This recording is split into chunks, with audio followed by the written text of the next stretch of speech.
Active tes pensées, partie 4. Je m'étourdis moi-même. Ceci est la 4e partie d'une série de capsules sur les pensées. Alors, as-tu expérimenté le truc que je t'ai donné à la capsule 6?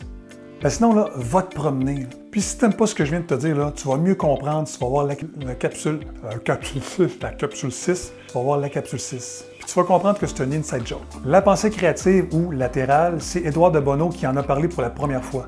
En clair, c'est d'observer les choses de manière non linéaire. Je m'étourdis moi-même, là. En fait, c'est de sortir des sentiers battus. Puis, puisque c'est une vieille expression et que majoritairement on se promène sur de l'asphalte, je vais la moderniser juste un petit peu. En fait, là, c'est de se sortir vivant des nids de poules sur les rues du Québec. Pour exceller dans le domaine, on doit connaître les nids de poules, donc connaître l'état des lieux. Ça nous aide beaucoup à la pensée créative. Et ce qui est important à retenir, c'est que cette façon de penser n'est pas de la paresse ou d'un manque de rigueur, c'est juste une autre façon de penser. Par exemple, chez Exposant 3, nous avions un logiciel où il y avait beaucoup de potentiel et beaucoup de limitations. Et justement, c'est en regardant le potentiel et les limitations, donc l'état des lieux, qu'on a réussi à augmenter la puissance du logiciel, de le personnaliser puis augmenter l'efficience de notre entreprise. Ça, c'est de la créativité. Et il est important de savoir que l'ennemi juré de la créativité, c'est la peur. Donc, ça prend beaucoup de courage et beaucoup d'audace.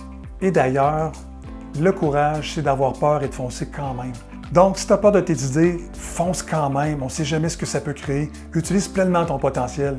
Alors, en attendant la prochaine capsule, je t'invite à qu'est-ce qui t'empêche d'être créatif? Je te propose vraiment de faire cette expérience-là, d'être observateur de quand tu as peur de proposer une idée ou quand il y a une idée qui vient par la tête puis tu as peur de la mettre en action.